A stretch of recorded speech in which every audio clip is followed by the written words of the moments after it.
जय Shri Mahakal friends, welcome back to my channel. मैं हूं न्यूमेरो अतुल। फ्रेंड्स, आज बात करेंगे अष्टम भाव की एक सकारात्मक दृष्टिकोण से। फ्रेंड्स, हम सभी जानते हैं अष्टम भाव से हमारी मृत्यु को देखा जाता है। इसीलिए कई लोग अष्टम भाव का नाम सुनकर ही घबरा जाते हैं। लेकिन फ्रेंड्स, मृत्यु हमारे जीवन का एक सत्य है, उसे हमें एक्सेप्ट करना होगा। अष्टम भाव का संबंध मृत्यु से तो होता ही है, साथ ही साथ अष्टम भाव के और भी सकारात्मक पहलू होते हैं, जैसे कि अष्टम भाव गूढ़ रहस्य जो होते हैं उसको आधिपत्य करता है। गूढ़ रहस्य का सीधा संबंध अष्टम भाव से होता है। पिछले वीडियो में भी मैंने समझाया कि आंतरिक शक्ति जो होती है वो अष्टम भाव की देन होती है। साथ ही साथ आकस्मिक धन लाभ भी अष्टम भाव का एक विशेष फल है जो विशेष व्यक्तियों को प्राप्त होता है। तो इसीलिए हमें अष्टम भाव से घबराना नहीं है।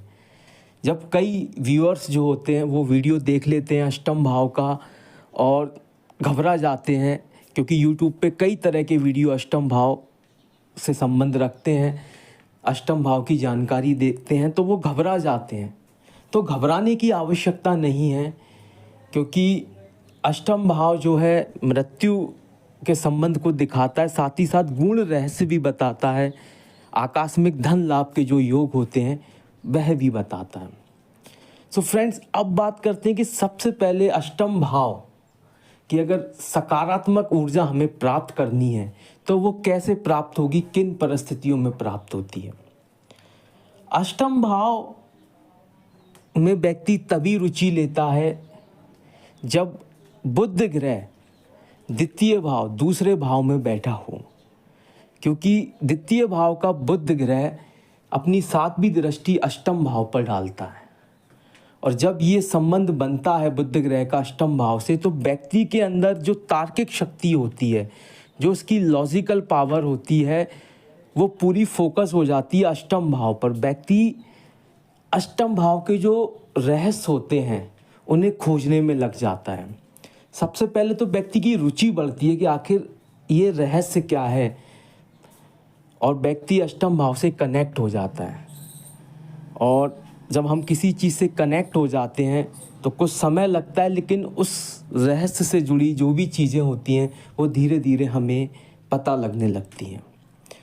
तो अगर किसी व्यक्ति के द्वितीय भाव में बुध ग्रह है, तो मैं उन सभी व्यूअर से पूछना चाहता हूँ, जिन भी लोगों का द्वितीय भाव में बुध ग्रह है, क्या उन्हें अष्टम भाव या रहस्यमयी चीज़ें जो होती हैं इस संसार में उनमें रुचि नहीं है?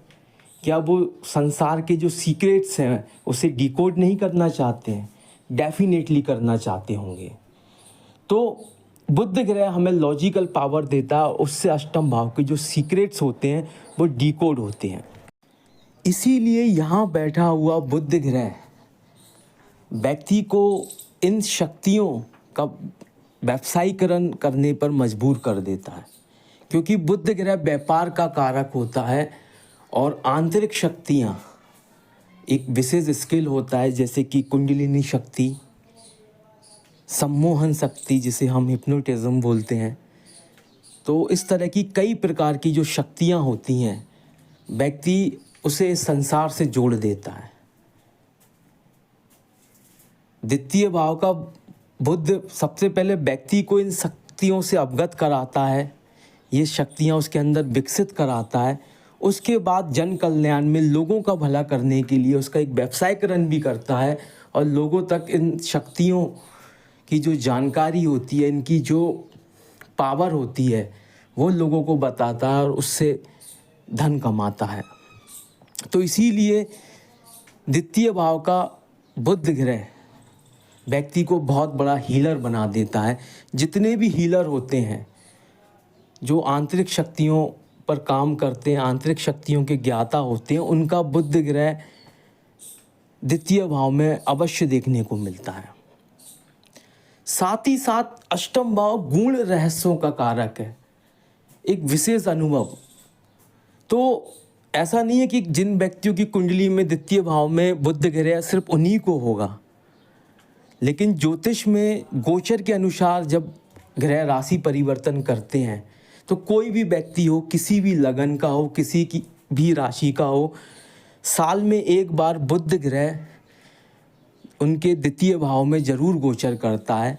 और जिस समय बुध ग्रह द्वितीय भाव में गोचर करता है किसी भी व्यक्ति के, तो वो व्यक्ति स्वयं अनुभव करता है जो गुण रहस्य होते हैं, जो यूनिवर्स पावर होती हैं, एक ऐसी शक्तियाँ जो अदृश्य होती हैं, उन्हें अनुभव होने लगती हैं। और अगर ऐसे समय में जब द्वितीय भाव में बुध ग्रह, अगर ऐसे समय में व्यक्ति ध्यान साधना करता है, किसी मंत्र का निरंतर उच्चारण करता है, उस मंत्र की साधना करता है, उसका जाप करता है, तो व्यक्ति की जो ऊर्जा होती है वो एक जगह एकत्रित हो जाती है। और जब एक जगह ऊर्जा एकत्रित हो जाती है तभी जाकर व्यक्ति रहस्यमयी शक्तियों को जान पाता है।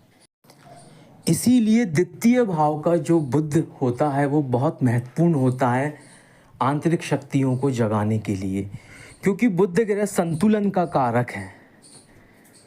बुध ग्रह एक बैलेंस बनाता है हमारी लाइफ में, और संतुलन और बैलेंस मेडिटेशन के लिए बहुत ज़्यादा ज़रूरी है। तो इसीलिए द्वितीय भाव में जब बुध ग्रह आएगा तो व्यक्ति का मन संतुलित रहेगा, उसका जो पूरा व्यक्तित्व है वो संतुलित रहेगा। और जब व्यक्ति के अंदर संतुलन आ जाता है तो ध्यान साधना में व्यक्ति का मन लगता है, व्यक्ति इन चीज़ों में रुचि लेता है और आसानी से इन चीज़ों को कर भी पाता है। तो इसीलिए द्वितीय भाव का जो बुध ग्रह होता है वो व्यक्ति को अष्टम भाव से लाभ लेने में मदद करता है। व्यक्ति गूढ़ रहस्यों को जान पाता है और व्यक्ति उन रहस्यों से अपनी ज़िंदगी को तो बदलता ही है। जो वो प्राप्ति करना चाहता है वो सभी प्राप्ति कर लेता है, क्योंकि आंतरिक शक्ति से बड़ी कोई शक्ति संसार में नहीं है। उसके साथ साथ जन कल्याण भी करता है, समाज कल्याण भी करता है। तो फ्रेंड्स, जब भी आपकी कुंडली में द्वितीय भाव में जब बुध ग्रह आए तो आप इन गूढ़ रहस्यों को अनुभव करें, ध्यान साधना करें, मेडिटेशन करें, ताकि आपकी भी आंतरिक शक्ति जागृत हो सके। सो फ्रेंड्स, मैं अपनी वाणी को यहीं विराम देता हूं और आशा करता हूं, उम्मीद करता हूं कि जो जानकारी मेरे द्वारा आपको दी गई है उस जानकारी से जो एक नकारात्मक ऊर्जा लोगों के मन में आ जाती है अष्टम भाव को लेकर, वो दूर होगी और व्यक्ति सकारात्मक दृष्टिकोण से अष्टम भाव को देखेंगे और अपनी ज़िंदगी को बदलेंगे। मिलते हैं नेक्स्ट वीडियो में। Till then goodbye and जय श्री महाकाल।